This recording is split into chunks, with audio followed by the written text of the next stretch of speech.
শেষ দফা ভোটের প্রচারের নির্ধারিত সময় শেষ হয়ে যাওয়ার পরেও দেখা যাচ্ছে প্রধানমন্ত্রী নরেন্দ্র মোদী ধ্যান করছেন, মেডিটেশন করছেন এবং প্রচার করা হচ্ছে তিনি ধ্যানে বসেছেন।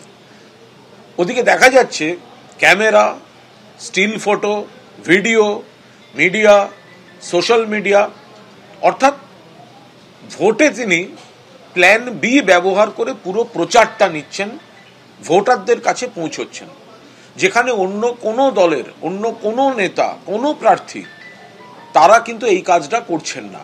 ধ্যান, সাধনা, পুজো, আচার, আমরা এগুলোর পক্ষে, কিন্তু ভোটের জন্য এগুলোকে সস্তা প্রচারে ব্যবহার করা যেটা প্রধানমন্ত্রী করছেন, আমরা তার বিরুদ্ধে। हाँ, हमने विजुअल्स देखे, मतलब 8-10 कैमरा तो मिनिमम लेके गए होंगे। हम हाथ जोड़ के कहते रहे कि प्रधानमंत्री जी ध्यान की तो आपको आवश्यकता है, बेहद आवश्यकता है, क्योंकि जो व्यक्ति भैंस मंगलसूत्र से मुजरा तक बोल चुका उसको ध्यान की आवश्यकता है, लेकिन कैमरा मुखी ध्यान व्यवधान उत्पन्न करता है। मैं तो अब लेकिन ये मानता हूँ बीते 10-12 वर्षों में उनको देखते हुए कि कुछ बहुत ही ज़रूरी कार्य को छोड़ करके प्रधानमंत्री जी मूलतः कैमरा मुखी है और कैमरा के अधीन है। ये कौन सा ध्यान है?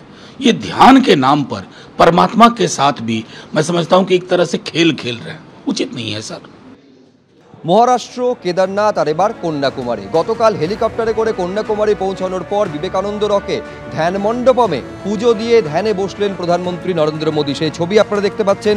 প্রধানমন্ত্রী নরেন্দ্র মোদী তিনি ধ্যানে বসেছেন। অন্যদিকে আজ তিরুপতি মন্দিরে পুজো দিলেন অমিত শাহ। বিকেলে যাবেন সোমনাথ মন্দিরে পুজো দিতে।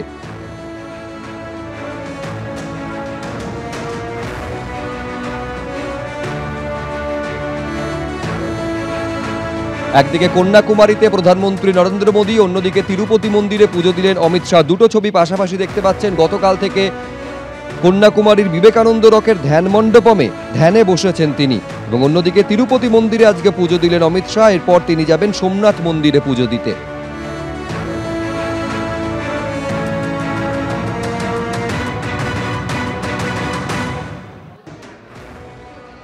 আবহাওয়া দপ্তর কি বলছে শিবাশিস মৌলিক আমাদের প্রতিনিধি আরো বিস্তারিত বিষয়ে বলতে পারবে। কালকেও কি সমানে বৃষ্টিপাতের সম্ভাবনা শিবাশিস? সুব্রজিৎ, দেখো আজকে যে ছবিটা আমরা দেখতে পেয়েছি, আজকেও কিন্তু বৃষ্টি হয়েছে, বিভিন্ন জায়গায় ভারী বৃষ্টি হয়েছে এবং আবহাওয়া দপ্তরের পূর্বাভাস অনুযায়ী আজকে কলকাতা সহ, কলকাতা, উত্তর 24 পরগনা, দক্ষিণ 24 পরগনা সহ 10টি জেলায় কিন্তু ভারী বৃষ্টি হতে পারে সন্ধ্যের দিকে। এবং কেন আমি বললাম কলকাতা, উত্তর 24 পরগনা এবং দক্ষিণ 24 পরগনা, কারণ এই 3 জেলাতেই আগামীকাল কিন্তু ভোট রয়েছে।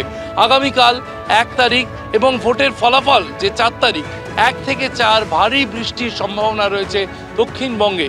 পুরুলিয়া, বীরভূম, বিভিন্ন যে জেলাগুলি রয়েছে সেই জেলাগুলিতেও কিন্তু এই 4 দিনে ভারী বৃষ্টি, বজ্রবিদ্যুৎ সহ বৃষ্টির সম্ভাবনা রয়েছে। এবং এই 4 দিনের বৃষ্টিতে যেমন আগামীকাল ভোট গ্রহণ কেন্দ্রগুলি নিয়ে লোকে ভাবছে কোথায় জল জমে থাকবে, অনির্বাণ এবং গৌতম যে ছবি তুলে ধরলো, তার পাশাপাশি ভোট গণনা কেন্দ্রগুলি তার চেহারা কি হবে, কারণ রাজ্য জুড়ে এবং দেশ জুড়ে আগামী 4 জুন সেদিন গণনা রয়েছে, ভোটের ফল প্রকাশ।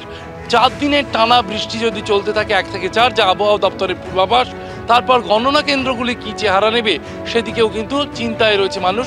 এবং উত্তরবঙ্গের ক্ষেত্রে কিন্তু আগামী কাল থেকেই উত্তরবঙ্গের যে 5 জেলা, সেই 5 জেলায় কিন্তু বৃষ্টিপাতের পরিমাণ বাড়বে।